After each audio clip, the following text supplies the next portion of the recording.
Okay, so for this must-do assignment, you are going to be using artist pencils that are located on the side counter over by the light boxes and the couple of pencil sharpeners that are over there under where the colored pencils are kept.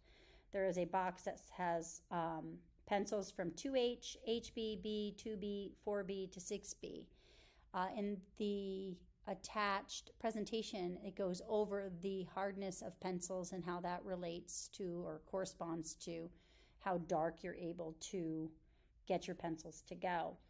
It's based on the Mohs hardness scale, which you should know a little bit about if you're studying in science, like different elements, and the elements have different hardness. Well, graphite is a natural element that has different hardnesses, and the higher the number with an H, the lighter the pencil. The higher the number with a B, the darker the pencil, the softer and darker. So 2H is our lightest pencil that we have in that box, and then 6B is the darkest pencil that we have in that box.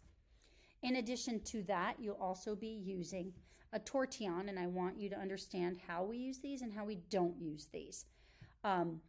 These are never used straight up and down and pushed to push this back in. A tortillon is used to blend using the side.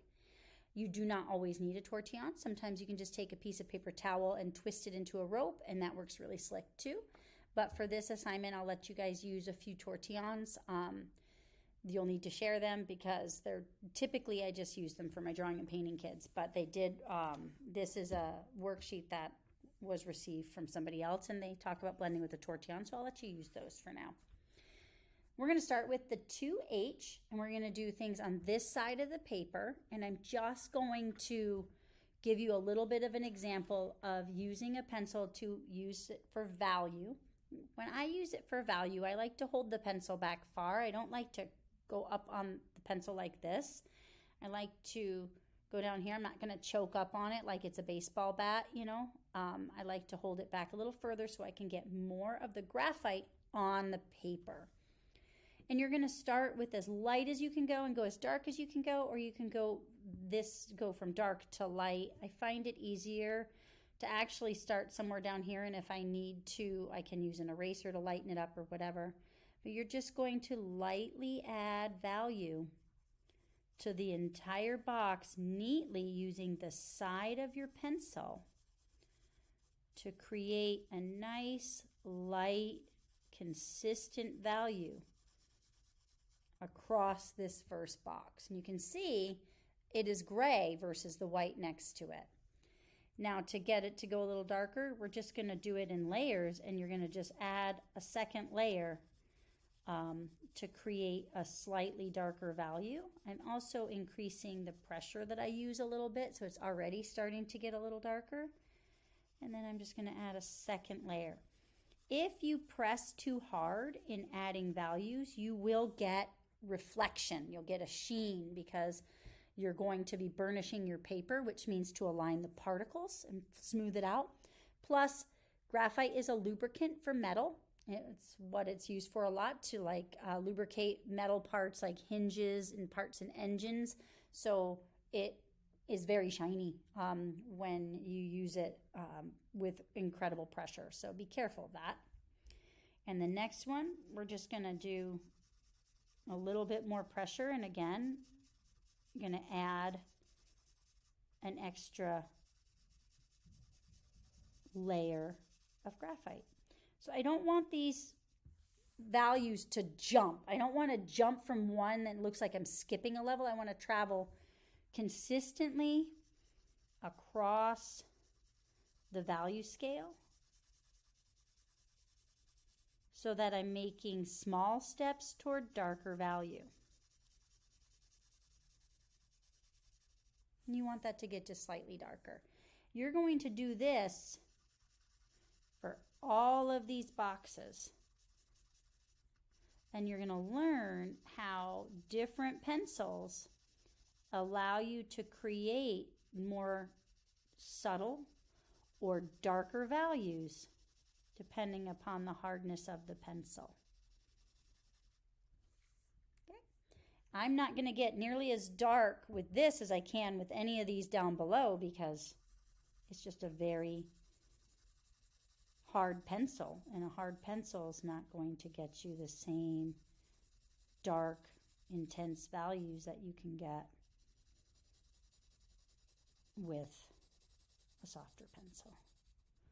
But I want you to go and be consistent. You can see that this is a nice subtle shift in value as it moves across.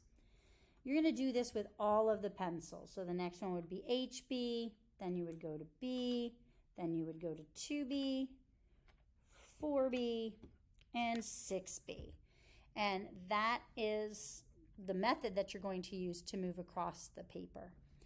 And then the last thing I want to show you before I turn off this video, I don't want this video to be super long, is you're going to do things that are called hatching, cross hatching, and then you're blending with your tortillon. Hatching is when you use your mark making tool in one direction to create value. It is controlled and has a very graphic novel kind of appearance to it. And you can do cross hatching, sounds similar because it is similar, but you're going to cross your hatching going in more than one direction so that you can get more pencil per square millimeter and it creates a darker value. You can see how that works. Then I'm going to show you down here, I'm just going to use the 4B, and I'm going to come in and do some 4B here. I'm going to add some value.